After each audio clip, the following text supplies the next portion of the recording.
KTN. Kutoka kingo za mahakama tuelekee madarasani ambako wanafunzi na walimu wa shule ya msingi ya Green Angels iliyoko eneo la Githurai hapa Nairobi walikuwa na kila sababu ya kutabasamu baada ya shirika la The Standard kuzuru shule hiyo na kuzindua mpango wa elimu magazetini yani NIE. Mwanahabari Chris Gisiri alikuwa katika shule hiyo na kutuandalia taarifa ifuatayo.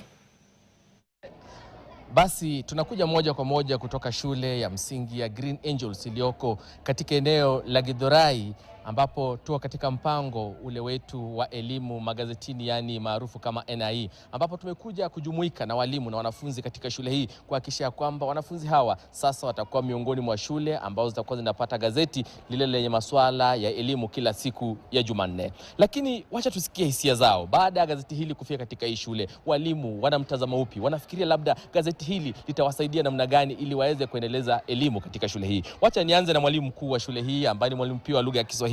Mwalimu, labda majina yako tuambie unaitwa nani na tuambie labda kukuja kwa gazeti hii labda kutawasaidia namna gani? Naam, shukran kabisa. Kwa majina najulikana kama mwalimu Boniface, mwalimu wa shule ya msingi ya Green Angels, na kwa hakika ni furaha kubwa sana kwa ajili ya uwepo wa gazeti hili katika shule yetu. Kwanza kabisa tunafahamu vizuri gazeti au usomaji wa gazeti ni njia moja ya kupata habari na maarifa ya matukio mbalimbali katika nchi yetu ya Kenya na nje ya nchi. Kando na hayo, gazeti vilevile itanufaisha hawa wanafunzi wetu kwa njia mbalimbali. Kwa mfano, watakuwa na uwezo wa kujua jinsi ya kujibu maswali, kwa maana kuna kitengo maalum kinachoangazia maswala ya masomo mbalimbali.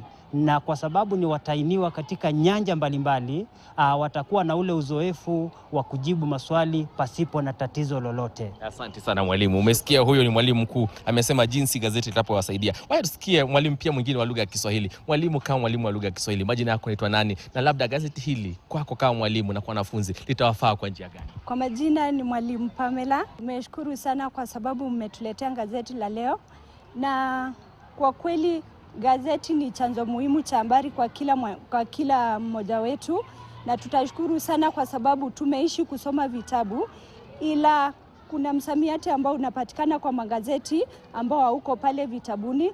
Kwa hivyo itakuwa inaimarisha ule upevu wa kiakili kati ya kwa mwanafunzi na pia kwa walimu, na pia itakuwa inaboresha ule uhusiano baina ya mwalimu na mwanafunzi. Pia kuna yale ambayo hayako vitabuni kama mwalimu.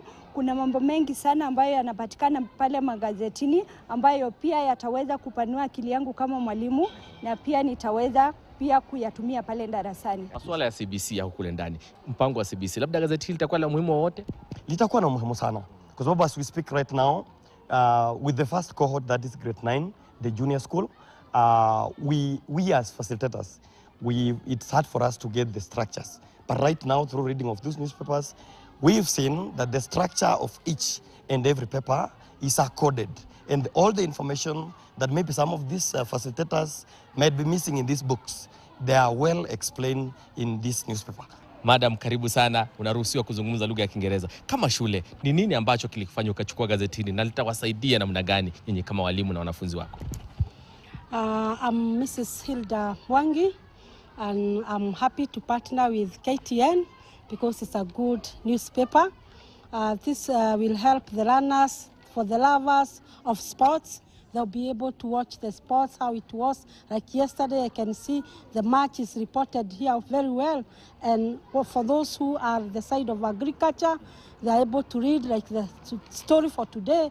I can see the new face of young farmers talking about black gold, and I have examined them, asking them whether they know the black gold, and they know it's coffee. So it's going to enlighten them, and they will see that they will not think that only the rich people buy newspapers going home, but they will see they are part and parcel of the learners and those people who carry newspaper.